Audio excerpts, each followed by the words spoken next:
Bien bonjour sur la chaîne du joueur Loverien. Aujourd'hui, je vous présente Tussie Mussie, appelé aussi le pouvoir des fleurs par Elizabeth Holgrave, celle qui a conçu le jeu Tire-d'aile, appelé autrement Wingspan. Dans cette vidéo, je vous ferai une explication des règles solo ainsi qu'une expli partie pour vous montrer comment on marche. C'est tout de suite. Alors, la mise en place, on va mélanger les cartes tours, on va mélanger les tuiles fleurs, on va mettre à disposition les points de victoire. Et avant que je vous explique les règles et je fasse l'expli partie, je vais vous expliquer 2-3 concepts qui peuvent être très utiles. Alors, et quelques petites explications de termes techniques. Les fleurs qui sont dans les bouquets, les fleurs qui sont dans le bouquet, ce sont les fleurs qui sont en haut, face visible. Les fleurs qui sont en dessous, on appelle ça les souvenirs. Les souvenirs et le bouquet représentent la composition. Et dans les cartes, nous avons ce qu'on appelle l'avant-présentation, qui n'est activable seulement quand il est dans le souvenir. Donc, exemple d'avant-présentation, vous pouvez déplacer jusqu'à 2 de vos fleurs, soit de votre bouquet à vos souvenirs, soit de vos souvenirs à vos bouquets. Donc là, exemple, je vais déplacer ma fleur du bouquet à mon souvenir. Comme ça, je pourrai activer le pouvoir d'avant-présentation. Autre exemple, ici, c'est un pouvoir qui ne peut être activé que dans un bouquet. Donc avec ce pouvoir d'avant-présentation, je vais le mettre en haut, dans le bouquet, plus dans le souvenir. Et là, je pourrais faire son pouvoir qui est plus 1 point pour chaque fleur dans votre souvenir. Ça, on le verra un peu plus tard. Voilà pour les explications des termes techniques de base.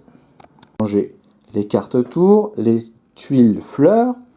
On va révéler la carte tour. Donc là, les 2 cartes, parce on va jouer avec un apprenti et il faudra dépasser son apprenti en point de victoire pour pouvoir gagner à ce mode solo. Donc là, vous voyez les 2 cartes face visible. Soit moi, je mets ma carte en souvenir et l'apprenti mettra sa carte. Moi, je mettrai ma carte en souvenir et à ce moment-là, l'apprenti mettra sa carte en présentation. Ou alors, je mets ma carte en souvenir et l'apprenti mettra sa carte aussi en souvenir. Voilà. Donc là, qu'est-ce que je vais faire? Moi, je vais mettre ma tuile en souvenir parce que j'ai une avant-présentation et je vais pouvoir faire l'effet en souvenir. Et aussi parce que si je laisse la tuile avant-présentation à l'apprenti, il marquera les points de victoire avec les cœurs. Il marquera 2 points de victoire pour chaque tuile où c'est écrit avant-présentation. Donc là, je la mets face cachée. Ensuite, l'apprenti, il n'y a pas de raison, je peux la mettre face visible par exemple, c'est pas très dérangeant. Ensuite, on retire une carte. Là, il y a une face visible, une face cachée. Donc là, soit je mets la mienne en présentation et je mets celle de l'apprenti en présentation, ou alors je mets la mienne en souvenir et je mets celui de l'apprenti en souvenir. L'avantage de mettre la carte de l'apprenti en souvenir, c'est qu'il ne fait pas l'effet de présentation. Donc moi, je vais mettre ma carte en présentation et je vais mettre la sienne aussi en présentation.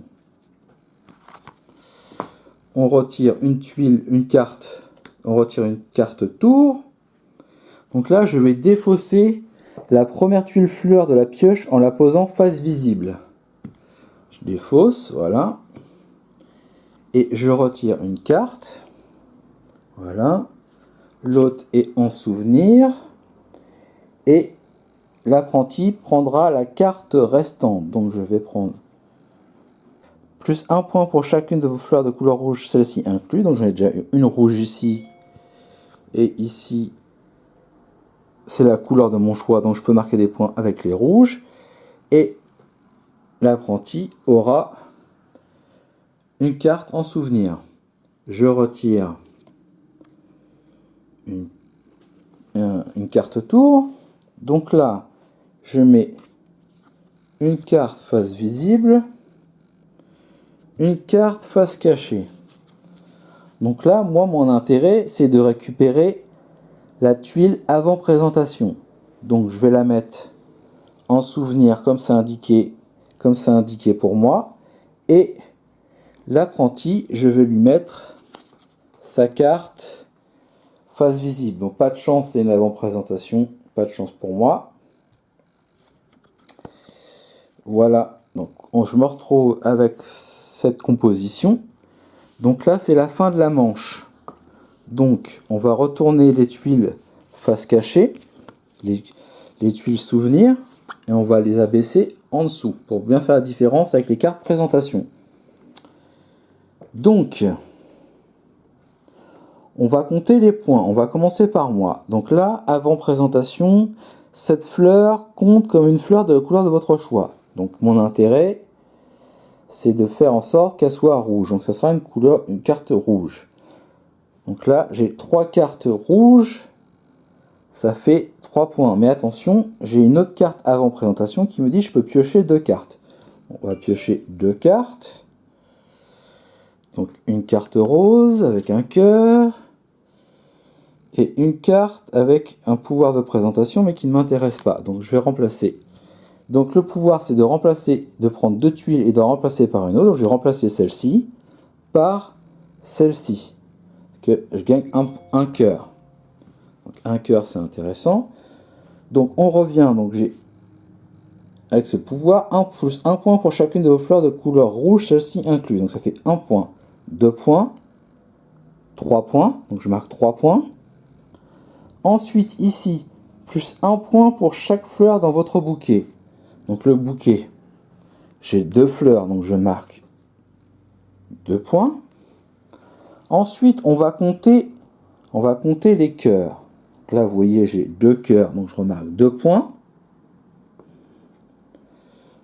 Donc, à l'issue de la première manche, j'ai 7 points. Maintenant, on va compter l'apprenti. Le pouvoir d'avant-présentation pour l'apprenti, on ne va pas le jouer. Par contre, on va le comptabiliser en tant que point de victoire. Donc là, il marque 2 points de victoire pour le pouvoir d'avant-présentation. Il marque 2 points parce qu'il a 2 cœurs, donc ça fait 4. Ensuite, là, il a encore 2 points d'avant-présentation, donc ça fait 2, ça fait 6. Plus 1 cœur, ça fait 7. Ensuite, ici, ça fait 8. Et là, ça fait 9 avec les cœurs. Maintenant, faisons les effets. Donc, plus 1 point pour chaque fleur dans votre bouquet adjacente à celle-ci. Donc, ça fait plus 1. Donc si je ne me trompe pas, ça fait 10. Ensuite, on va défausser les tuiles fleurs pour le joueur, c'est-à-dire en l'occurrence moi. Par contre, l'apprenti, à la première manche, il va mélanger ces 4 cartes.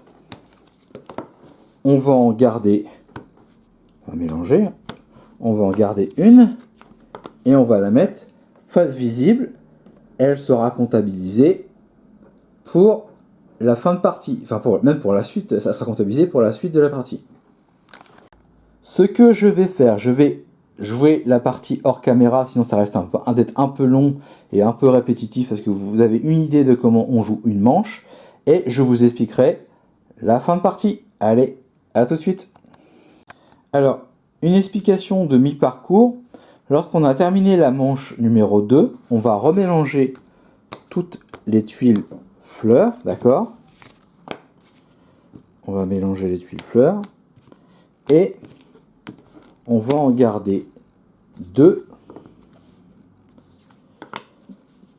qu'on va mettre face visible et ensuite on reprendra une manche comme expliqué précédemment et on terminera en marquant les points de victoire et en terminant cette vidéo. Et bien nous voilà en fin de troisième manche. L'apprenti a 15 points et moi j'ai 13 points. Donc évidemment il faut que je sois forcément supérieur à l'apprenti pour gagner. Donc là nous avons des cartes en souvenir. Donc on va commencer. Vous voyez que l'apprenti a 2 cartes de plus, c'est normal, c'est l'effet du jeu solo. Donc là, on va compter les cœurs. Donc il y a un cœur, donc 1 point. Ensuite, plus 1 point pour chaque fleur dans votre bouquet. Donc il y a 4 fleurs, donc ça fait 4 points.